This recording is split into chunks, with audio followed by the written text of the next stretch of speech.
The Center for Transformative Teaching and Learning is the research and development arm of St. Andrew's Episcopal School. And our mission is to understand the science behind learning and to understand how mind-brain education science can both inform, validate, and transform how we design classes and work with each individual student every day at school.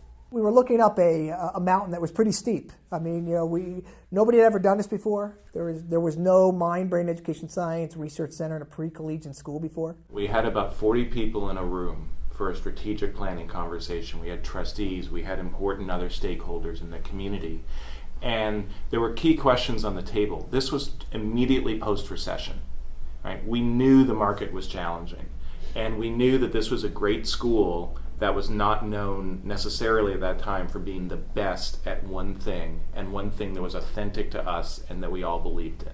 And there was a really brave moment where we said, the way we're going to secure the school and more importantly benefit our students is we're going to own great teaching. And it's going to be through our understanding and implementation of research, because thanks to those early conversations, we knew what a yawning gap there was between what researchers knew and thought would work and what schools were actually testing in the field. And we also knew this was a way to bring in great faculty and appeal to people who really cared about the quality of teaching and associate that in their minds with St. Andrews.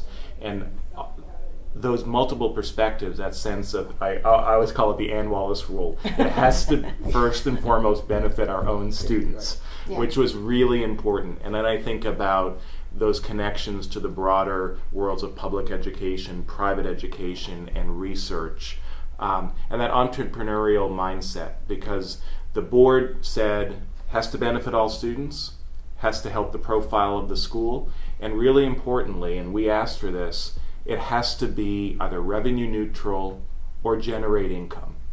And the reason that was so important was everybody knew it would both not drain resources from other important areas of the school, philanthropic or operational, but it would force that entrepreneurial mindset into our decision making. And I'm really proud of the fact now that the center between dedicated philanthropy and earned income, right, actually helps the larger school financially.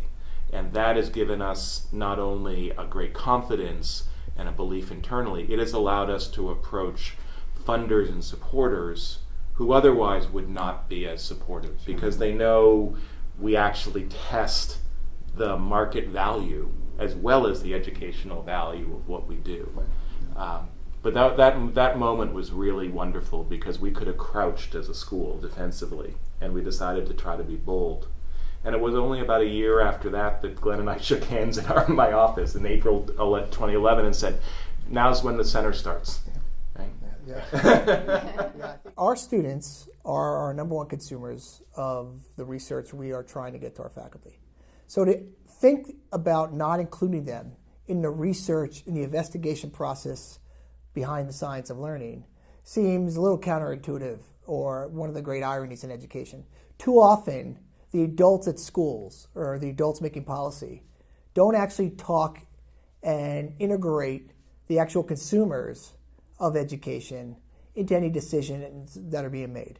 So we felt very early on in the work of the center that students must be part of its everyday work. And in that way, we have their voice as we think about what should be the next frontier of the future for education, teaching, and learning at the school. I would really describe it as a team, because it's a team of research fellows who are students, and a team of faculty who are interested teachers, and a team of researchers and professionals. And we share a common goal of using our understanding of teaching and learning to improve the infrastructure of St. Andrews. And so we cover a variety of topics and conduct research studies and implement them. And that's how I would describe the CTTL.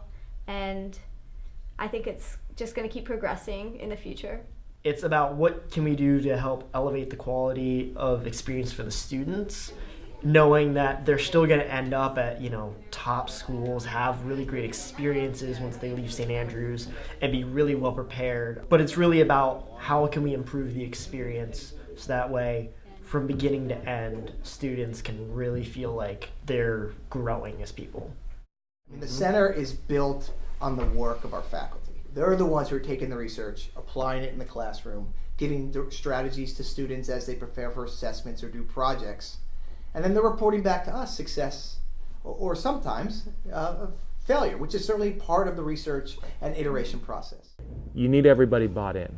The success of the CTTL is not because those 5 people who administer it are great on their own.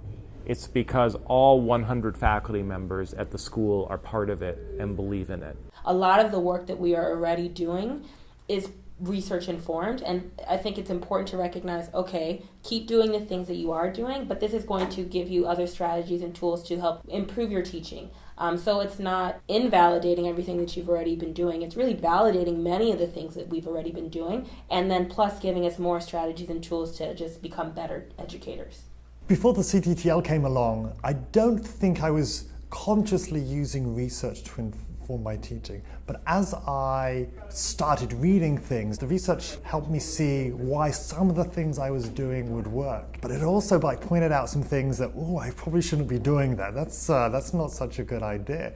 But the researchers also suggest things, why don't we try this instead? You keep really good people and you attract them in the first place by giving them opportunities when they're here and by a culture that promotes growth that is still about helping students.